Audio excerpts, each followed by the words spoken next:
안녕하세요. 저는 27살 평범한 여자입니다. 남친은 31살로 연애 3년 차 커플이었고요. 본론부터 바로 말씀드리자면 지난달에 남친에게 프로포즈를 받았는데 거절했습니다. 남친 입장에서는 서로 너무 좋아하니 프로포즈를 하면 당연히 제가 좋아할 줄 알았는데 갑자기 이별을 말해 많이 당황한 눈치였습니다. 내가 싫어졌어?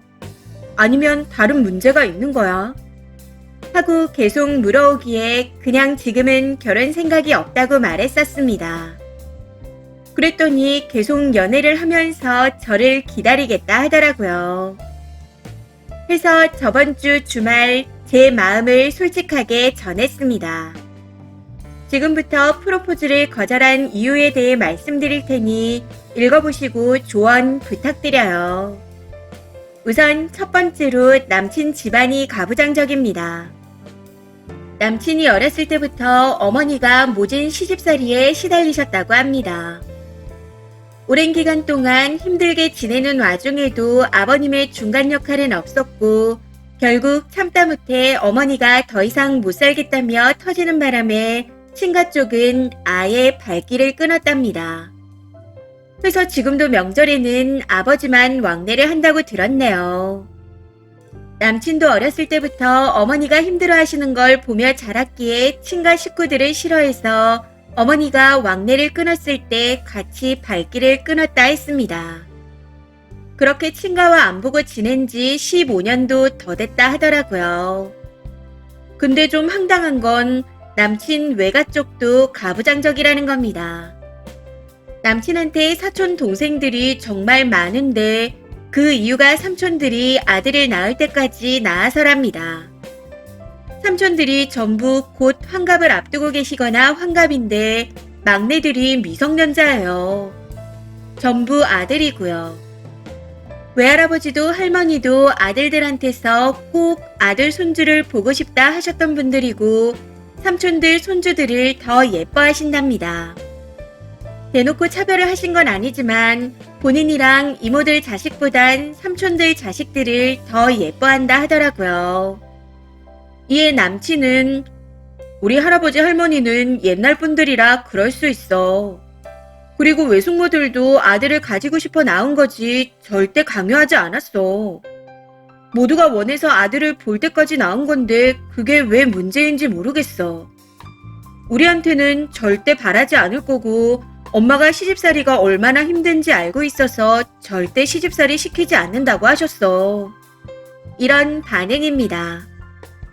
여기서 제가 알게 된 점은 남친이 아랫지방 사람인데 집안 사람들 모두가 같은 지역 분들입니다.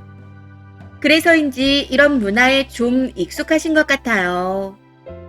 외숙모와 이모부들까지 전부 같은 지역 분들이시라 만약 저와 남친이 결혼하게 된다면 제가 유일한 서울 사람입니다. 이걸 말씀드리는 이유는 남친과 서울에서 대학에 다닐 때 만나 둘 다 취직도 이쪽에 해서 쭉 여기서 거주할 생각입니다. 그런 이유로 본인 가족들과는 자주 마주치기 어려워서 시집살이 같은 문제는 전혀 없을 거라고 하네요.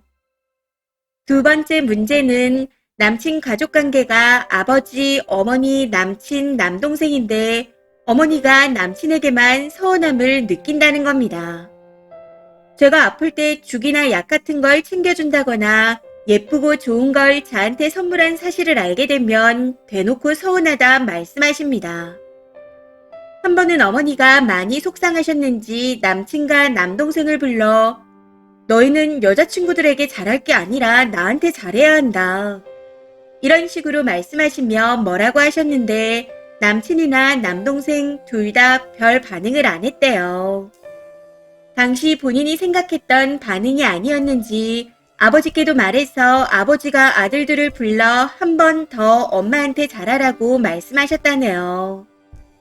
또 어버이날이나 생신에 남친이 선물로 작은 꽃다발이라도 안 드리면 난리가 납니다. 바로 전화가 와서 어떻게 그냥 넘어갈 수 있냐. 정말 서운하다. 선물 준비가 뭐 그렇게 어렵냐? 하면서 나무라시죠. 한 번은 남친이 회사 일이 바빠 어버이날을 못 챙겨드린 적이 있었는데 그 주 주말에 저와 같이 저녁을 먹는 도중 어머니한테 전화가 와서 엄청 뭐라고 하시는 걸 직접 들었습니다. 여기서 제가 더 걸리는 건 남동생한테는 안 그러신다는 겁니다. 제가 동생은 안 챙겨도 괜찮냐 물었더니 어머니가 걔는 원래 그랬잖아. 어리잖아.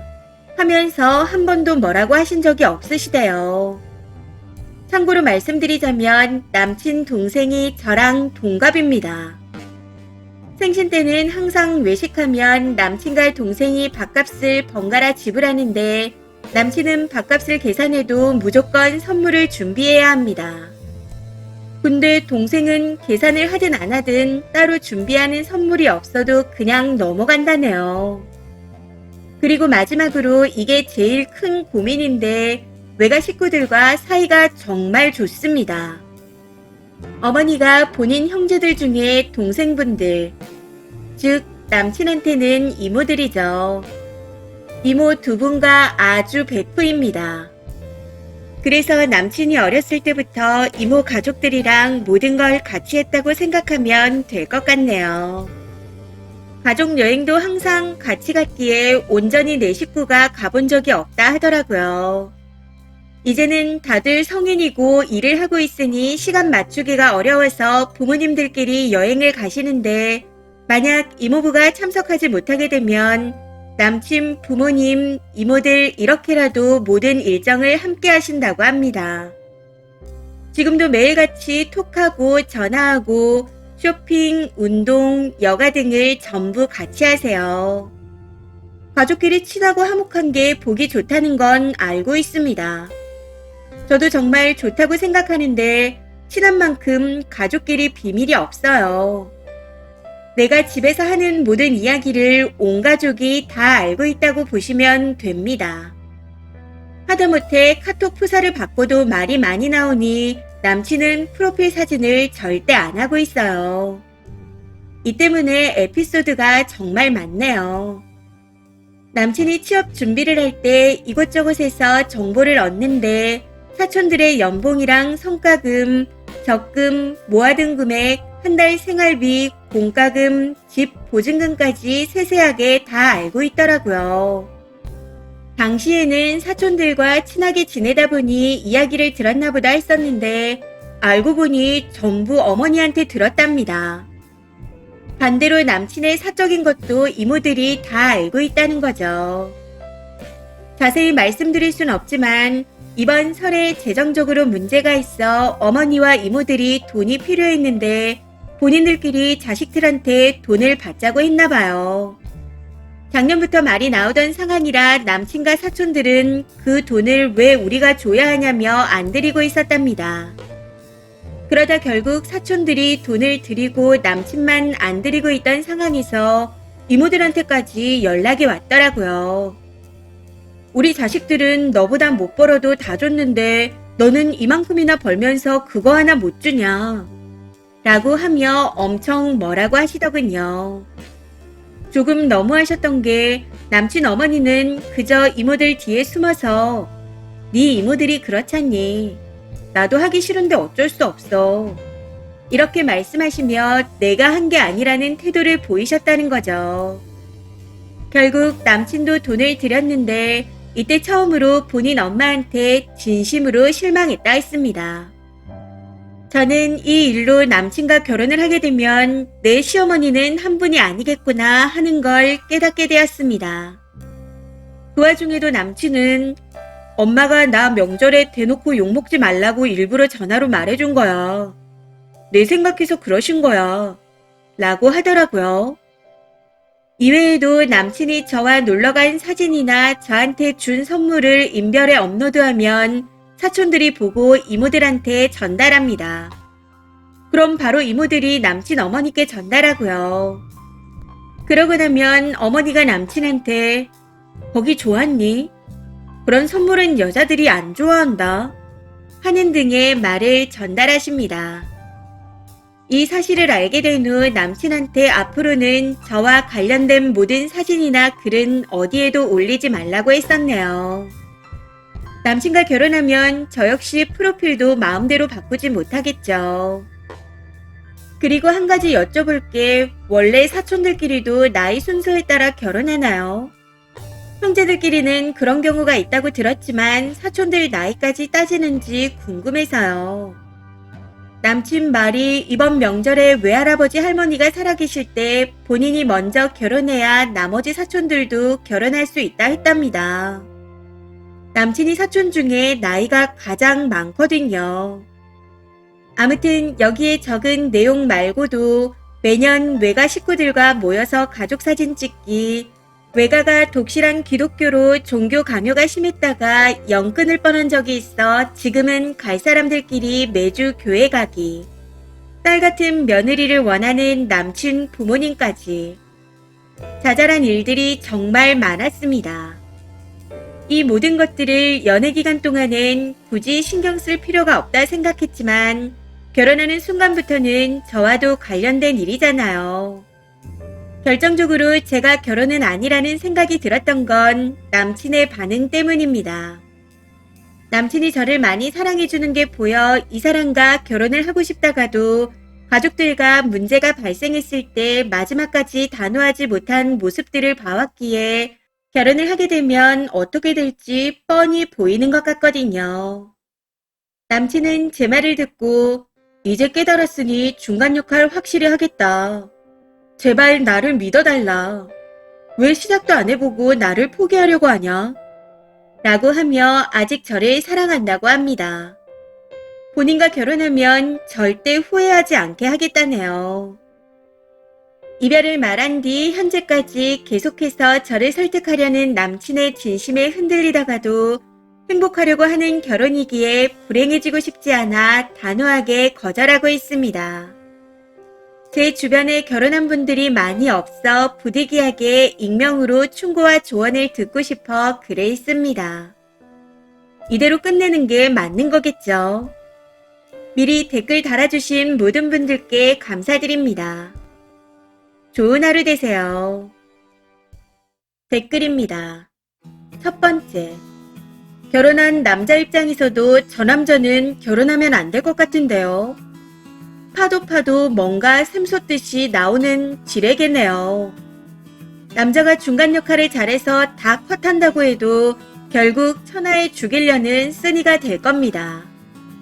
시어머니 될 분도 그렇지만 이모들이 저렇게 잘 뭉치면 트러블이 생길 때마다 시어머니들이 상경할 거예요.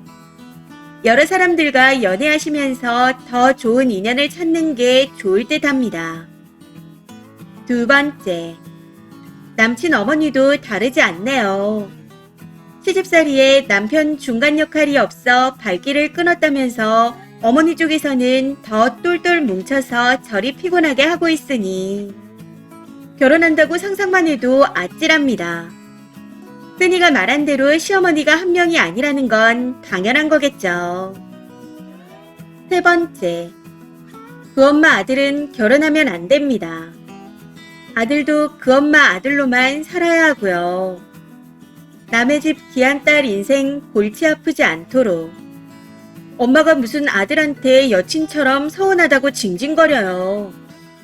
아들들한테 여친에게 잘하라는 게 아니라 본인한테나 잘해야 한다는 게 말인가요? 이건 그냥 그 엄마 아들로만 살게 잘 냅둬야 합니다. 네 번째. 솔직히 말해서 남친 집구석만 보면 개도 안 물어갈 집구석이네요. 중간에서 남편이 아무리 조율을 잘한다 한들 며느리 타박이 없을 수 없는 구조입니다. 시부모부터 시이모들의 사촌들까지. 그리고 남친이 하는 꾸라지가 더 어이가 없네요. 그냥 병신짓은 혼자서만 하라고 하세요. 애먼 여자 끌고 와서 지랄하지 말고. 당연히 저런 집구석 인간이랑은 결혼하면 안 되죠. 그냥 열심히 등신처럼 혼자 살다가 가라고 하세요. 이번 사연은 여기까지입니다. 시청해주셔서 감사합니다.